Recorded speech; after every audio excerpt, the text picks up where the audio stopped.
Chapter 12. Pray for a Miracle.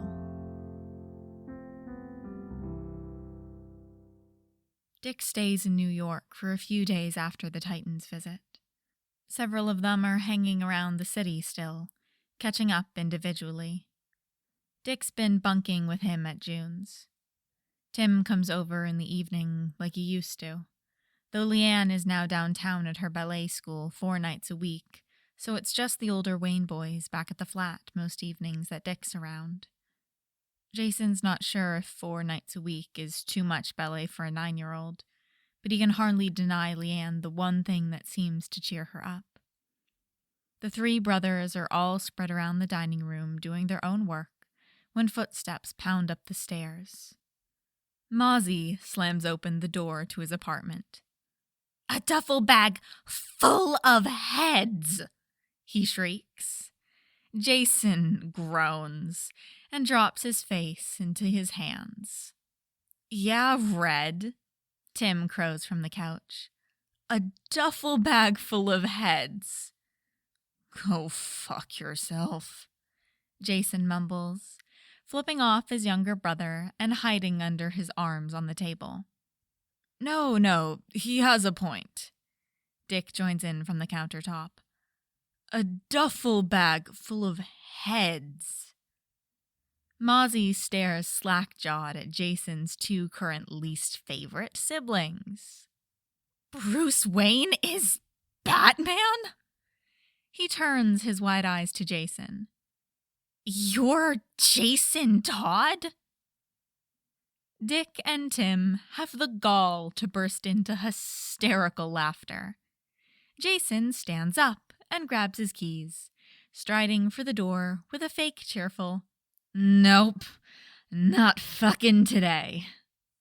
Where are you going?" Dick wheezes, doubled over where he's still sitting on the countertop. "Back to hell," Jason calls out over his shoulder. He picks up pizza while he's out. Mozzie knows. Mozzie knows everything. And it's not even Jason's fault. He smiles. Honestly, it's the best thing to happen to him in weeks. Elle insists on hosting another party a few weeks later when Peter is fully recovered. They're just having a small group over. Peter's team members and, of course, Neal's daughter, Lian. The adults mingle while Lian plays quietly with Sacramento until it's time for dinner. It's easy conversation. Peter wonders a bit whether or not Elle ought to have taken Neal's offer of finding a babysitter. She hasn't smiled all night. It can't be fun to be the only kid around. Peter keeps an eye on her and watches her attitude sour throughout the meal. Neal keeps sending significant looks at her. She's scowling back. The tension in the room rises as the others all notice too. "Can I go now?" she finally asks. "Pleases and thank yous, Lian," Neal reminds. He sounds exhausted. Everyone can tell that was the breaking point. The young girl's expression turns dark. "You're not my real dad!" Lian spits at him before running out of the room. Excuse me," Neal stutters, stricken. "Sorry, I'm just gonna..." He apologizes and follows her. "Should someone else..." "No." Diana shakes her head, looking after them with knowing eyes. Oh, she knows something. Jason finds Lian outside, sitting on the steps. "I'm sorry," she sniffs. "I'm sorry. I just miss him so much." "I know, kiddo," he says. "I miss him too.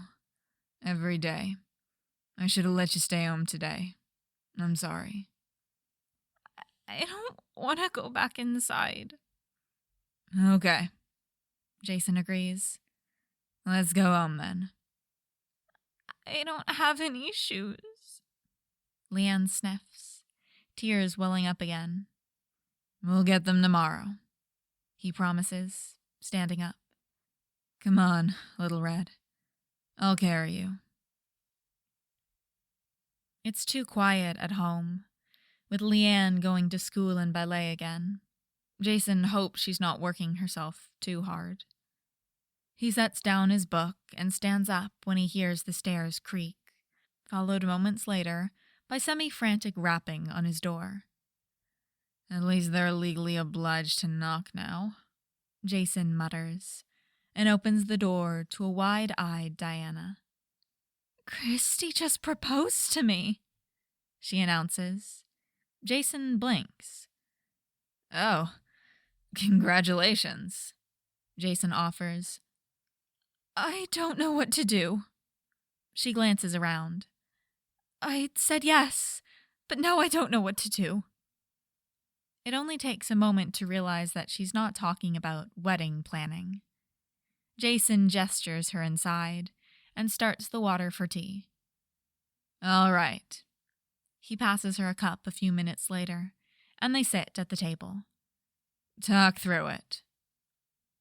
I said yes. Diana sighs.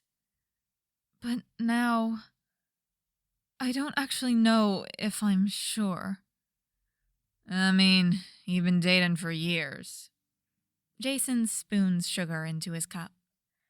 Would it change anything? That's just it. I don't know. I've never thought about it.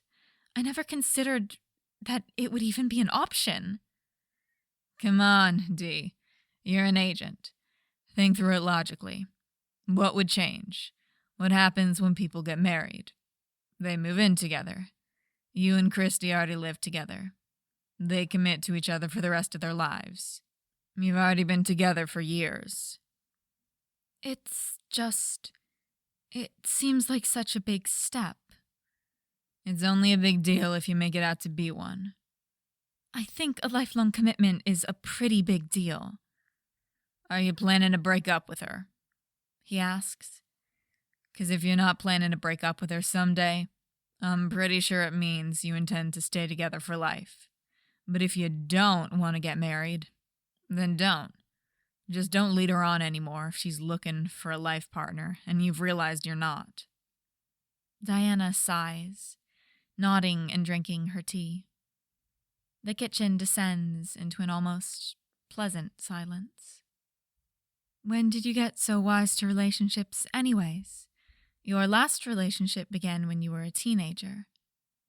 Perhaps I'm wise beyond my years, Jason jokes. But something about his statement makes Diana's expression darken. Is that what he told you? He?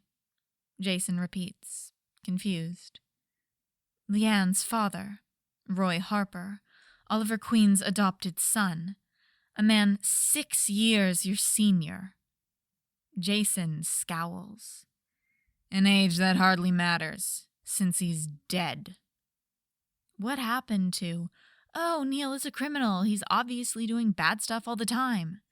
As soon as I get off the damn anklet, suddenly I'm a victim of everything under the fucking sun. As soon as I'm 26, she decides I can't think for myself. How old were you when you met? You couldn't have been older than 17. Peter Burke's fucking protege, he mutters. Can't leave damn well enough alone. You didn't know him. You didn't know a damn thing about me. How dare you? I'm a federal agent, Neal. Investigating crimes is my job. Maybe it wasn't some kind of crime, he finally snaps.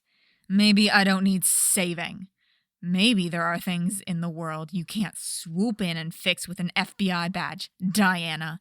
Maybe I was in love with my best friend and I never got the chance to tell him, and now he's dead, Diana. Maybe I never got the chance to say goodbye before he went and got himself killed trying to save people and left me behind to raise his child alone. Maybe it hurts down to my bones to look at her because all I can see is his face, but I can't look away because she's all I have left. Maybe there's nothing anybody can do about it because sometimes there's nothing anybody can do. It didn't even work, D. It's a war zone now. He failed. All of it, and for nothing. Maybe that's all there is to it. A tragedy. God knows it's all I've ever been. You can't fix every problem in the world, Diana. And sometimes that's all there is. You weren't together? Jason opens his mouth to answer, but then he doesn't have to. Peter, Jones, Diana. He doesn't owe them shit. 2 years. 2 years of playing the con and living his life. Jason's forgotten what it's like to actually have autonomy. It was easy when he was alone, because Jason Todd's life didn't touch Neal Caffrey. He didn't have to keep them separated. They never came close in the first place. Jason doesn't owe Diana an explanation of his relationship with Roy. They were together. They were partners, but it wasn't in a romantic sense. It was more than just friendship, though. But most importantly, it was theirs. Jason's and Roy's, and no one else's. And Jason Todd doesn't owe a piece of it to anyone else in the world. Jason doesn't answer Diana. He doesn't smile his New York smile. He finishes his tea in silence and pours another cup. He waits for her to repeat the question. He waits for her to push. Diana wants an interrogation. She gets interrogation behavior. The silence stretches taut, and Jason's waiting for her to give up and leave, and she finally moves to pour herself another cup of tea.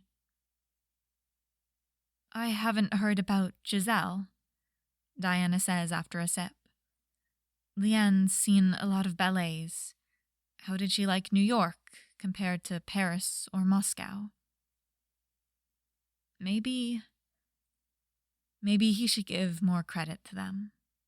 Yeah, it sure sucks when people care about you. Tim laughs in his memory. Maybe they do care about him, no matter how badly they seem to communicate it sometimes. Jason can't exactly criticize here. He knows he's a massive hypocrite already, but even that's a bit far. Maybe they'd care about Jason too, not just Neal. Lian surprises him when he gets home from work the next day. She's gotten a haircut. Is it bad? She asks, looking worried. No, it's good, Jason says, swallowing down the lump in his throat. Do not cry. Do not fucking cry, Todd. It's bad, she says. You're making a bad face. Her chin quivers. Jason shakes his head, unable to speak. He kneels down and reaches out a hand to smooth down her hair. It's good, he manages to say. It's perfect, Lian. He has to swallow again and tries to smile. Do not cry. You look just like your father. He finishes in a whisper. I know, she says. I wanted to. I was thinking about something, JJ. At the funeral thing. She tugs on her own, now short, hair. They didn't bury anything. Just put up a tombstone with Dad's name on it. And I just thought, it doesn't look like proof, you know?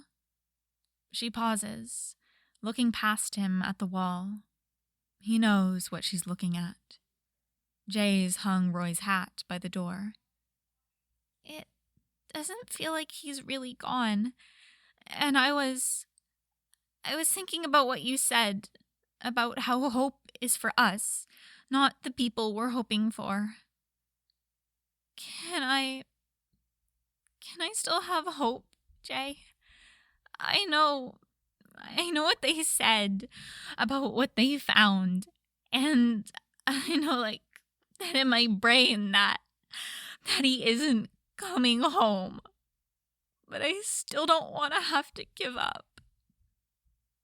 This is the part where Jason should tell her that her dad is for sure dead, and there's no body to bury because there's no body left to bury, and then say something that sounds like it came from a book, something along the lines of, "He'll always be with you in your heart," or, "He's with you as long as you remember him."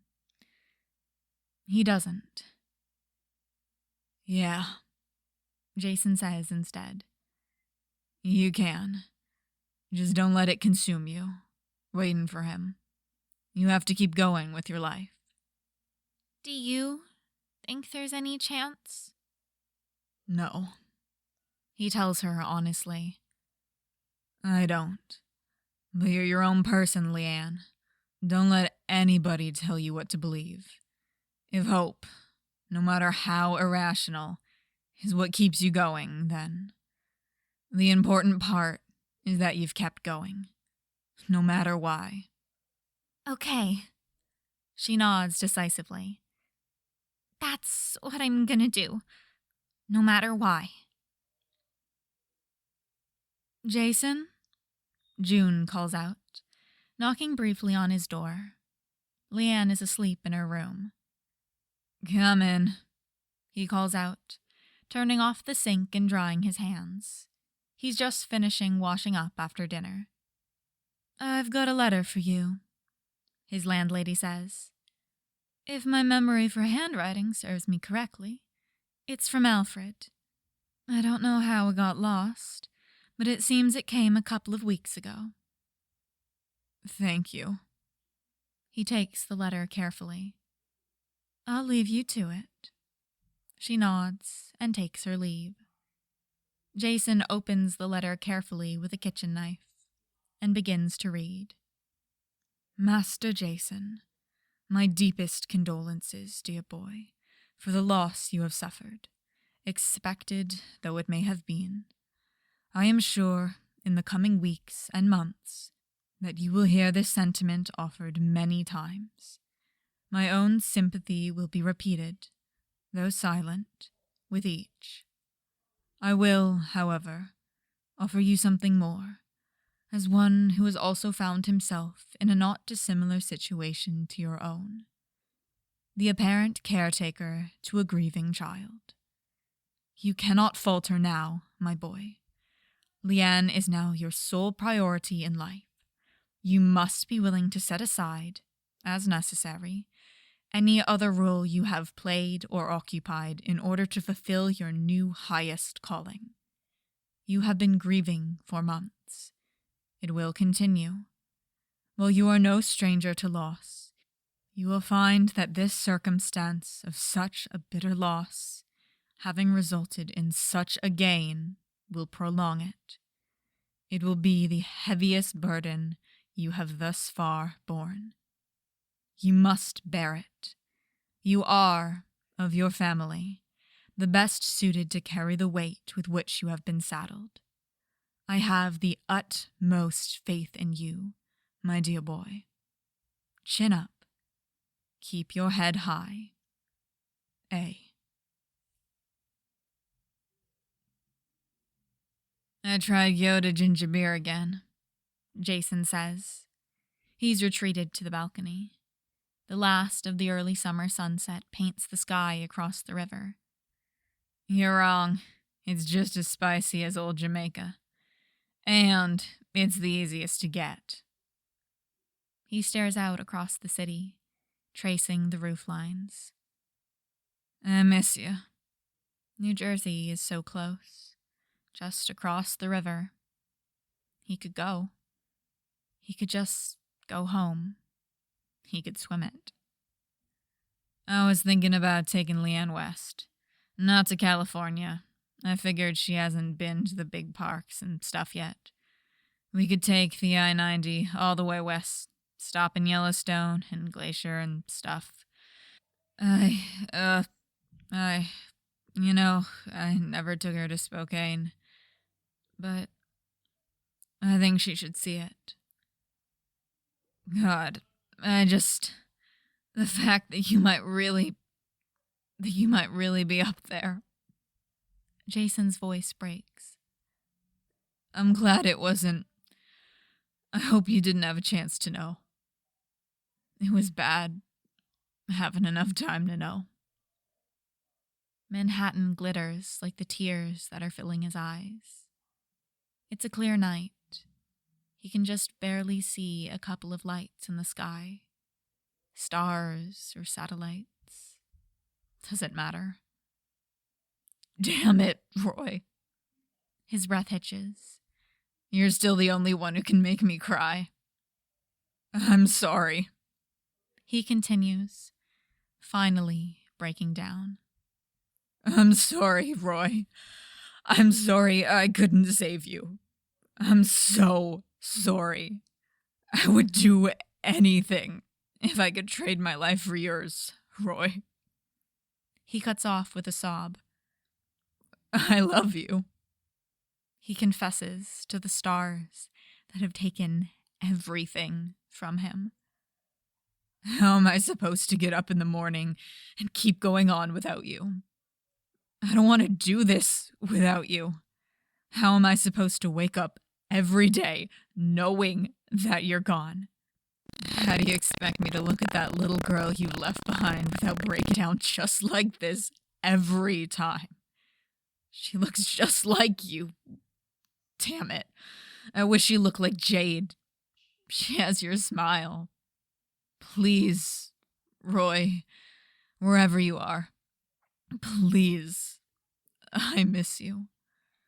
I don't know how to do this without you. He tries to take a deep breath to calm down. It's not very effective. I'll take care of Lian, he promises. I wish it was you. It should be you. All you ever wanted. I'm sorry, Roy. I'm so sorry. I'll do my best. The rest of my life, I'll do it all for her. I'm sorry it isn't you. I never wanted to take your place. I'm so sorry. God, Roy, you were supposed to come home.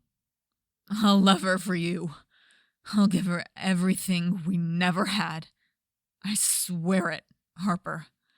On my life, on my grave, I'll do right by her, Roy. Neal is a free man. It changes nothing and everything. Peter picks him up from work. Neal tries to convince him to listen to a music station instead of sports. They compromise on classical music, which then prompts Neal to talk over the music and tell Peter about the composers. They move through cases, as they always have, though Peter and Neal have been relegated to primarily office work. It gives them something to commiserate about. Neal's taken to joking that he can legally listen to Jones and Diana instead of Peter now. Peter still finds himself reaching for his phone to check GPS data that no longer exists. He still has questions. Too many questions that he doesn't know if he still has the right to answers for. Thank you, he says out of the blue on the way home from work. Neal can't weasel out of a conversation he doesn't know is coming. You're welcome, Neal chirps back. For what? For disobeying my orders at the school. Neal shakes his head. Do you really think I could have left you? You heard what I said to Ruiz. I don't think you would have run, Peter says. I wanted you to get out so we weren't both killed. I thought I was dying, and You were dying, Neal interrupts. You absolutely were dying. I told you to go, but I was glad that I wasn't alone. Yeah, his passenger agrees quietly. I was awake, Peter confesses after another spell of silence. It was like almost being asleep. I couldn't open my eyes, but I heard you before the fire alarm went off. He glances over at his friend. Are you expecting a response? Neal asks quietly. Did you mean it? Do you think I was joking? You said you'd kill our way out if you had to. I did, he confirms. Why? Because I would, Peter. You don't do that. You aren't like that. Lives are more valuable to me than any moral standing. What about their lives? Your life, Neal says. Your life is more important to me than anyone who might have tried to keep us from getting out. Peter thought that Neal's lack of freedom was the last wall between them. He thought that as soon as that anklet was gone, they would finally be on the same page. They'd be real partners, real, true friends, once Neal's freedom was no longer in Peter's hands. Peter drives next to him in the car. Neal looks out the window. Somehow, Peter knows that they're farther apart than they've been in years. What are you making? Soup. What kind of soup? All the vegetables we have to use up. Soup. Lian drops her red bag of dance things by the door next to their shoes and joins him in the kitchen. Don't you have to peel the carrots? If you feel like peeling carrots, be my guest, Jason offers. Apparently, she does feel like peeling carrots, since she does just that. It's kind of funny, Lian comments. People at school were saying it's winter food, but we always ate soup all year. I guess I never really thought of that. Jason hands her another carrot. We ate soup a lot when I was a kid, but then when I lived with Bruce, it was much more seasonal. Dad made soup all the time, Lian says. Yeah, Jason smiles. Yeah, he did. He could make other stuff too, you know. He just always chose that. I hadn't noticed that before. Maybe his favorite food was soup, not pizza. Maybe it was. Peeled carrots are chopped, and they join the potatoes in the pot. How's your dance class going?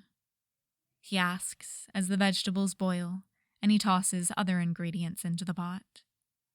It's good, she says, spinning in a circle on her stool. I've been practicing so much that I get to demonstrate for the other kids now. It's really great. You're a proper teacher's pet, huh? She sticks her tongue out. Dick says you were too. Dick was a mathlete. He's got no room to talk. Lian snickers. How about your normal school? He continues. 2 more weeks. Are you ready? I'm so ready, she says. Well, actually, I don't know. She stops her spinning. What happens to me next, Jay? What do you mean? After the summer, do I go back to California? Is my mom gonna keep me now? Oh. Jason freezes where he's stirring their soup. He hadn't considered the possibility that Lian wouldn't stay with him. He just assumed she would. He glances to his laptop, sitting open on the table, toasters lying across its dark screen. Every tab he has opened is either a school or house or apartment in Gotham. Cass has been sending him potential ballet academies. Jason already knows which archery ranges Roy favored. Do you want to go back to California? I don't really like California, Lian admits. I like New York. Jason is getting to the point where he really does not like New York. Lian is now your sole priority in life, Alfred's letter reads. Jason can hear it in his voice. 3 more weeks. 3 more weeks, and he was supposed to go home. You must be willing to set aside, as necessary, any other role you have played or occupied in order to fulfill your new highest calling. You cannot falter now, my boy. Maybe he can spend the rest of the summer in Gotham, while Jade has Lian. Okay, he says. Okay, I can talk to June and see if she'll let us stay. Lian looks up. Us? You're not gonna send me back? What do you mean, send you back? You're not a package, Lian. I thought you were just letting me stay with you until my dad got back. So I figured I would have to go live with somebody else now. Do you want to live with someone else? Please don't say Oliver. Please don't say Oliver. Please don't say. Not really, she says, and tentatively resumes her spinning. But I didn't think. No buts. Jason sets down the spoon. What do you want, Lian? I want to stay with you, she says quietly. But you didn't sign up to have a kid. But I did, he counters. When I asked you where you wanted to live, that first week you were with me, and you said you wanted to stay in New York with me. But you thought it was just until my dad came home. Or if he never did. I signed up for all of it, Lian. There's nothing I wouldn't have done for your dad, kiddo. He was one of the most important people to me. Vegetable soup bubbles on the stove, golden light slanting through the French doors leading out to their balcony, and casting a backlit halo around Lian's short red hair, just like her father. Do you think he'd be proud of me? Oh, Lian. Jason's shattered heart refractures. Lian, you were the one thing in the world he was proudest of. Even if I'm not going to the school he wanted, even if I'm not doing archery, I don't want to do it without him. He wanted you to be safe and happy above all else, Little Red. And he would have been in the front row at every dance performance for the rest of your life. Really? He had pictures of you in his wallet, Jason tells her. And on his phone, and a whole stash of them in the glove box of his car. Every year, when you got new school pictures, he'd add them. He didn't learn Vietnamese for your mom, honey. He learned it for you. You were all he ever talked about. You were the most important thing to him in the world. I miss him so much, Jay. Her breath hitches, trying to hold back tears. Jason abandons their dinner and crosses the room to hold her. I feel like I'm just gonna cry forever. I know. Jason comforts as she cries into his shoulder. I know. Come down for tea, Jason, June says, standing in his doorway on Sunday afternoon. His sisters had absconded with Lian that morning with a joke about Bruce's credit card. He assumes they're shopping, but it's anyone's guess with Cass and Steph, really. He thinks about making excuses, but June didn't ask in an "I accept excuses" tone of voice. He stands and follows her down into the sunroom. How are you doing? She pours him a cup. Milk and sugar? Sugar, please. I'm doing well, thank you. You've barely left the house. She hands him a cup. Maybe I'm an introvert. Maybe. She pats his hand. But those smiles are all Neal, not Jason. He sighs. I thought it would get better, he says softly. I thought it was getting better. I thought I was doing so well, and then... It does get better. June takes a sip. And then it gets worse, and then it gets better again. Grief comes in waves, she says. Always different, and yet always the same. How do you do it? Jason asks her. I miss him so much. I see him everywhere. I miss him every day, she says. I miss him every time I hear music, every morning I wake up, and he still isn't there next to me. I miss him at every meal, and every time I talk to our children and grandchildren. And she smiles at him. Oh, so sadly. I miss him every time I see you. Every time you come down those stairs in his clothes. I miss him so much, Jason. But with the missing comes the memories, and they're ever so sweet. Your dashing escapades bring me right back to our glory days. We had so much fun, Brian and I.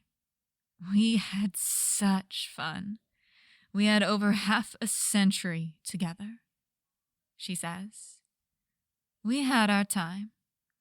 I'm sorry you didn't have more of yours. June, Jason starts, looking down into his cup. I've got to tell you something. We weren't together. It wasn't like that. Everyone thinks that I'm some tragic widow. But I'm not. I'd barely spoken to him in months before he left. But we'd always used the term partners, and now everyone has taken it to mean something else. And I'm gonna let them do it, if it lets me keep Lian. He didn't want his family to raise her. But now, even some of my family thinks the same. And his friends. They brought me casseroles, June. I don't deserve casseroles. What difference does it make? She asks him. You were the closest person he had in the world. For most people, that's a spouse. It isn't always. You were his partner. So what if it wasn't in a romantic sense? It doesn't make you any less deserving of grief. Besides, she lays a hand over his. Anyone can see that you were in love with him. That's hardly a lie. He didn't love me, though. Not like that. He trusted you to take care of his daughter, she says. He must have loved you an awful lot. I did it! Lian cheers, running through the door of their apartment the next evening, still in her dance clothes. JJ, I did it! I got moved to the advanced class! She spins in a circle, laughing. My teacher said I improved so much that she's putting me all the way into the level 3 class. I get to skip level 2. Good job, kiddo.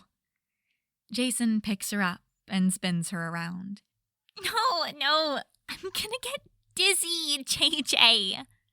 She giggles. Oh, you're gonna be doing lots more spinning in the level 3 class, though, aren't you? He sets her down, smiling. Now, I think this calls for some celebration. How about boba? Yes! Let's go! Let's go! She grabs his hand and pulls him for the door. Maybe he can just order some without the frog eggs. Sorry, tapioca. Jason and Diana are the last ones in the office in the evening, just chatting and catching up on paperwork while he waits for Lian's evening ballet class to finish. When Roy Harper steps out of the elevator onto the 21st floor of the FBI field office in New York City. Pack your shit, Red, he barks. We gotta go. Jason already had a drawer open and a file in his hand when his brain catches up to him. Diana stands wide-eyed behind Roy because it isn't Roy. It can't be. Lian's missing from her school, Cherrywood, in Oregon. They've already let out for the year, but she was never picked up. She hasn't been there since probably January, but I can't tell when exactly because... Jason keeps moving, turning around to grab something from behind his desk as if he's packing. His hands close around a recently refilled water bottle. Jason slowly unscrews the cap, back still turned. Back to California, but I can't use the tubes.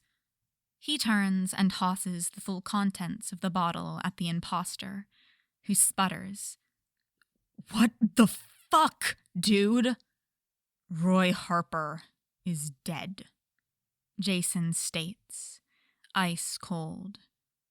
What? Since when? Wait, you think I'm some kind of fucking clayface? Jason looks past him to Diana, who ever so slowly draws her gun. The imposter must hear her anyways, since he shifts to keep both of them in sight. Hold on a damn minute, he says, hands out. I'm literally not dead.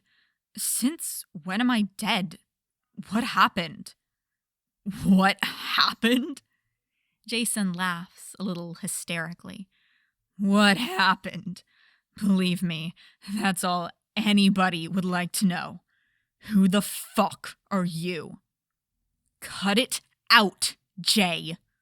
The imposter grinds out, genuinely angry. Jason wants to cry. I got a cryptic transmission months ago about some kind of emergency about Lian, and you're saying you have no idea what's going on. What's going on is that Roy Harper was killed in action along with his entire team almost 6 months ago. So you aren't him, and I'm not letting you anywhere near his daughter if you manage to walk out of here at all. I'm Roy Harper, he shouts. I only got back planetside hours ago.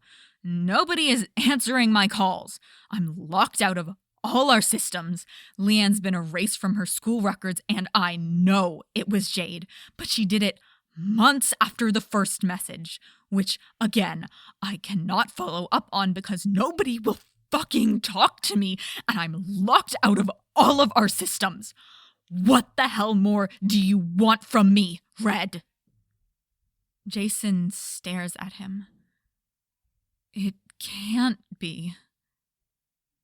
What was the first thing you ever said to me? Why the fuck would I remember that? He looks like Roy. He talks like Roy. He moves like Roy.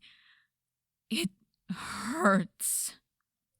That's not fair. You can't ask me shit I don't know. Nothing hurts Jason quite so much as hope does. What did you make the spout of that electric kettle out of? The one that caught fire? Because Corey somehow removed the automatic shutoff that you bothered me so much about. It was part of Connor's exhaust manifold on that shitbox he sees because he didn't change the fucking oil. Are you fucking happy now? Roy's eyes are full of tears. He's always been a frustrated crier. He hated that about himself. Oh my God, Jason whispers. There he is. Is this real? Great. Fantastic. My child is missing, you fucking asshole. She is at ballet with Cass, Jason says, staring at him. He's alive. He's here. What? Lian. She's here in New York. She's at ballet with Cass. She's been here for months with me. Lian's with you. Yeah, stuff happened, but she's been living with me in New York for months, since that first emergency message. I mean, barring spring break.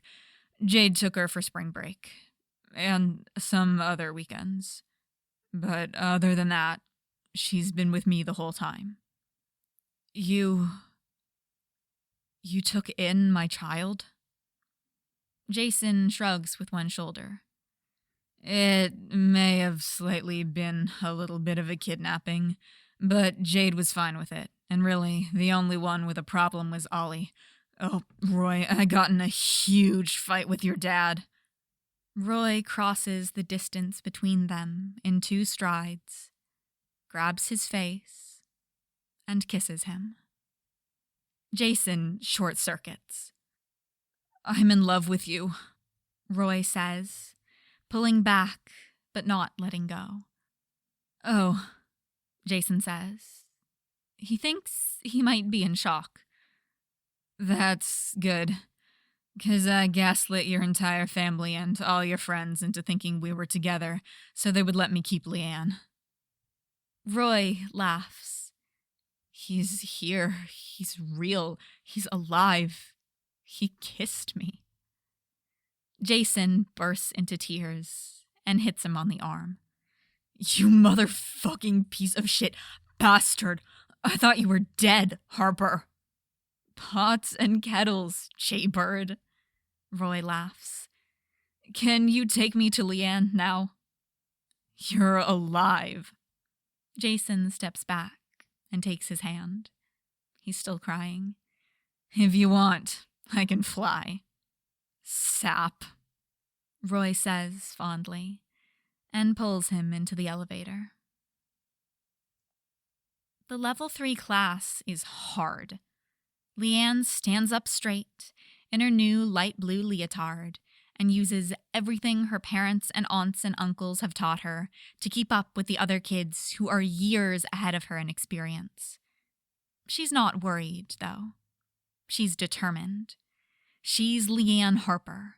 Her mom is the Cheshire, and her dad was Red Arrow, and now she lives with the Red Hood, and she's learned ballet from Black Bat. The level 3 class is hard, sure. But Lian? She's just gonna get better. She deserves to be here, and she's going to prove it. The door to the studio usually stays shut during class, but today it cracks open. She turns and there he is. She doesn't remember crossing the room, but she's hugging her dad, and he's picked her up, and she thinks he's saying something, but she's crying, and he's crying too. Lian Harper is 9 years old, and her dad came home.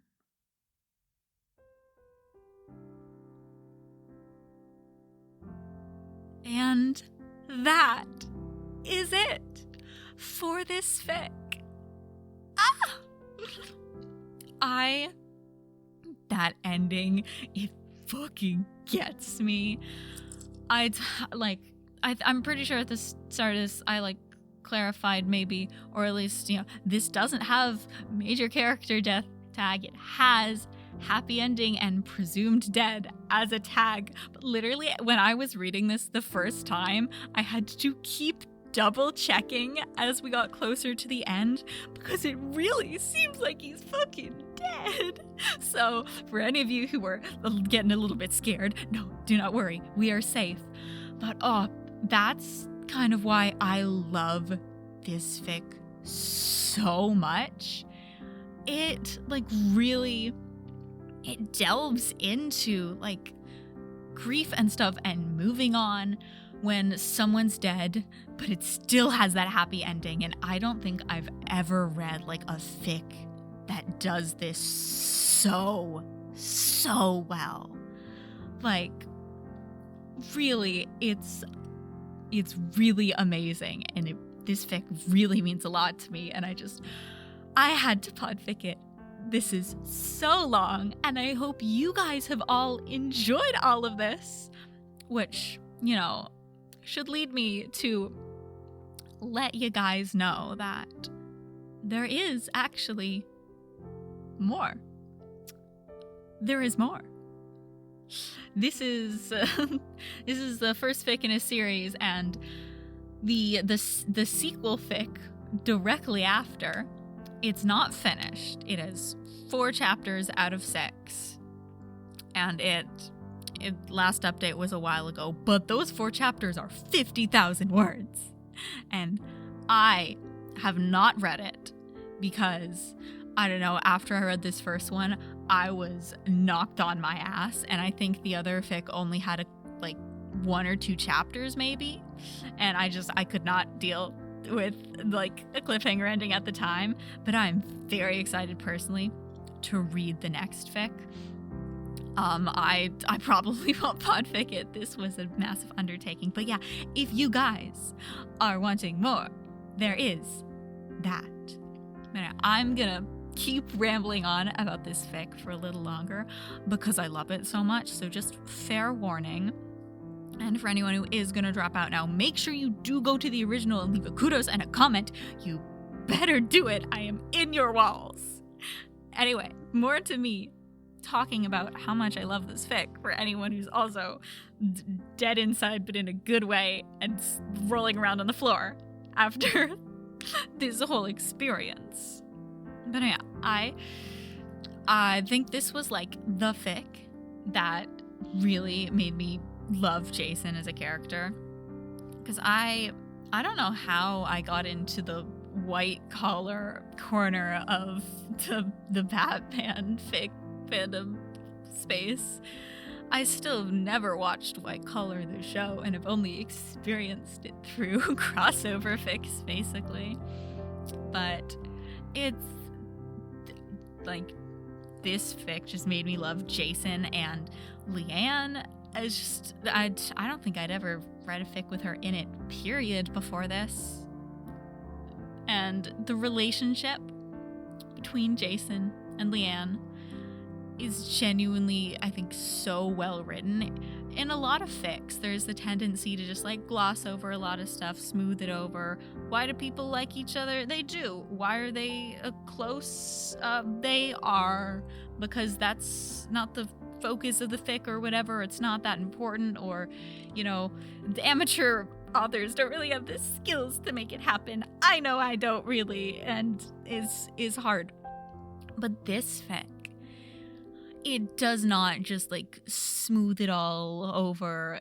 The whole I guess what I feel is the point of this fic is the relationship stuff, and it's messy, and that's the good part. That's why I love this so much. It feels so real, but it's still got that like action bit that comes from like the white collar side with, you know, the cases and the crimes, tasty crimes.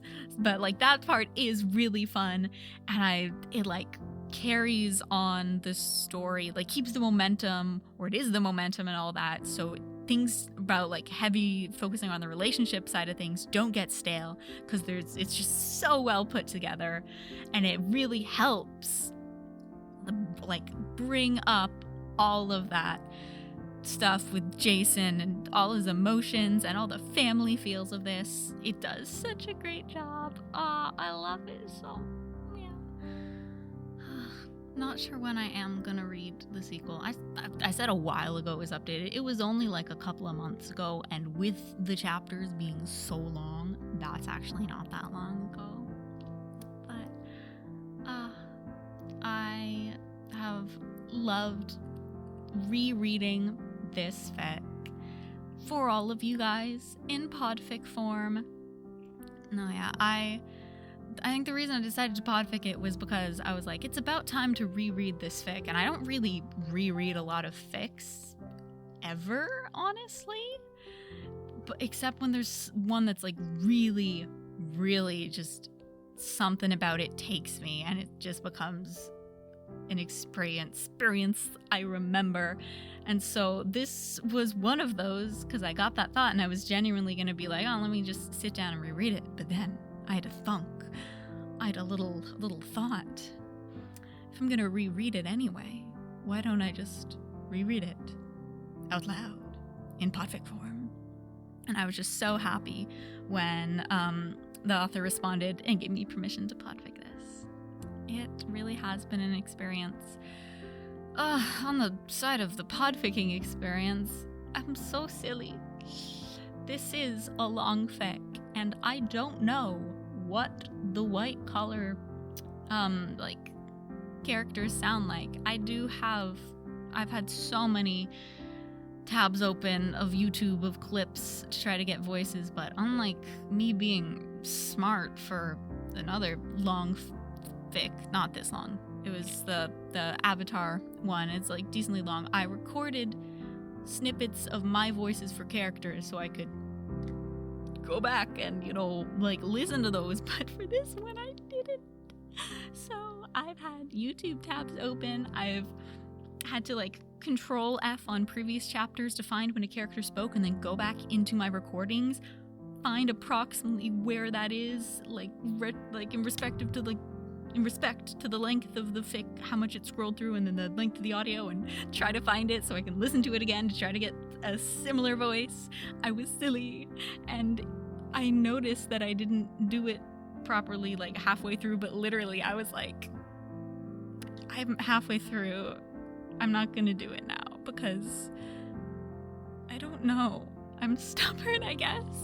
I ended up recording like the main white collar guys' voices, so I didn't have to keep going back for that, but I was definitely silly, and I think that definitely added a lot of time that it took me to record this compared to just being able to like know what a character voice sounds like. And even I think when I started this, I did not have all of like the Bat Family voices nailed down for what I was going to do, because I hadn't really recorded a lot of podfics for that.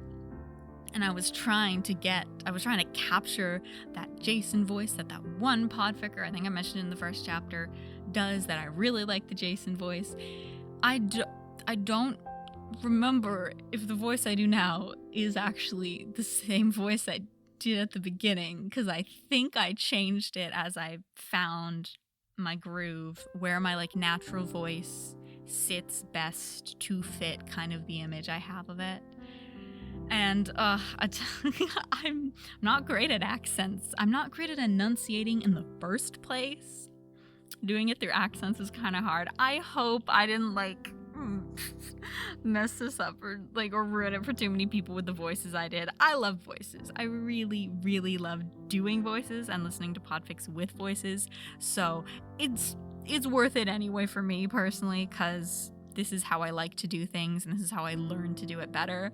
But it is definitely a little worry in the back of my mind as things have gone on, like, oh, thick. I hope it's not too thick or whatever. Because, yeah, especially recording like 1 hour long chapters, I generally do it in one sitting. Sometimes I take like halfway through, I take maybe a 10-minute break. That's kind of it, so my voice gets extra scratchy, which I don't think really helps with, understanding me sometimes when I'm talking, but that's what it's gotta be. Well, it doesn't have to be. I can do it in multiple sittings, but I choose not to. I don't do anything in multiple sittings. I probably should, but that's for future me to acquiesce about being smarter. Yeah, this recording as PODFIC has been a long time in the making. It's, the longest PODFIC I've ever recorded besides my own long fic that I've PODFIC'd.